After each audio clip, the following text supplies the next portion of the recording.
Ici, une autre petite vidéo. Hein? Si vous suivez les vidéos, on va enlever ça, qu'est-ce qui est en bas, puis on n'en remettra plus jamais. Donc, ici, on a un poirier beauté flamande qui a plein de bourgeons de fruits. Il y a une centaine de bourgeons de fruits là-dessus. Donc, il pourrait hypothétiquement faire peut-être 100-150 poires cette année. Donc, ça fait vraiment longtemps que j'attends. Donc, qu'est-ce que je voulais vous montrer, en fait, par rapport à ça? C'est que les poiriers, on doit moins les plier que les pommiers. On doit viser plutôt l'horizontale, plutôt, dans le fond, de viser perpendiculaire, plutôt que de viser vers le bas. Donc, on doit essayer de ne pas trop le pencher. Donc, ça, c'est une des choses. Mais l'autre chose que je voulais vous dire, c'est que ça, c'est un poirier beauté flamande. Et un poirier beauté flamande, en fait, c'est un cultivar nul à chier. C'est-à-dire c'est un cultivar qui est hyper sensible à la tablure, puis qu'il fait en sorte qu'il y a plein de champignons qui pognent après les poires, puis les poires sont vraiment, vraiment pas bonnes. Donc, c'est important de sélectionner, en fait, pas les champignons, de sélectionner les cultivars.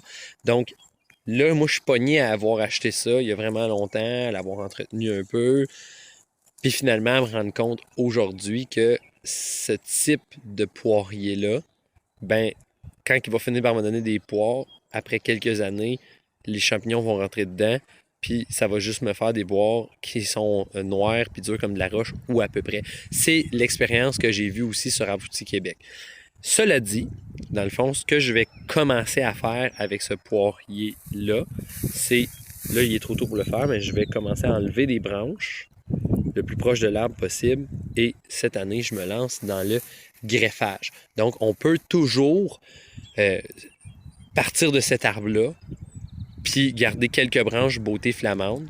Et les autres branches, en fait, on va commencer à greffer pour avoir d'autres types de poires sur notre arbre.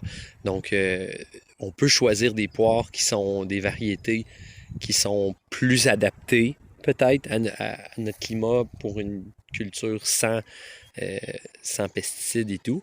Mais toujours est-il qu'il y a moyen de faire ça et c'est ce que je vais faire. Je vais en faire peut-être 2 cette année, peut-être 2 l'année prochaine. Tranquillement, pas vite, je vais remplacer les branches et ça va rester de là jusqu'en haut du beauté flamande, mais qui va changer avec des branches. Une des choses par rapport à ça, j'ai toujours eu peur de la greffe. Je me disais, je vais être capable, si, ça, puis tout le kit. Puis j'étais un peu, comment dirais-je, quasiment anxieux par rapport à ça. Je vais-tu faire la bonne chose et tout. Et ce que Richard, dans le fond, m'a appris, c'est, dans le fond, là, faut que s'amuser. Si c'est une job que tu as, c'est peut-être pas pareil, là, puis l'anxiété peut peut-être monter un peu plus. Mais si c'est pas une job que tu as, pourquoi pas s'amuser un peu, puis essayer des choses. D'autant plus qu'ici, c'est un poirier qui, de base, est peut-être pas le poirier idéal de toute façon dans notre climat.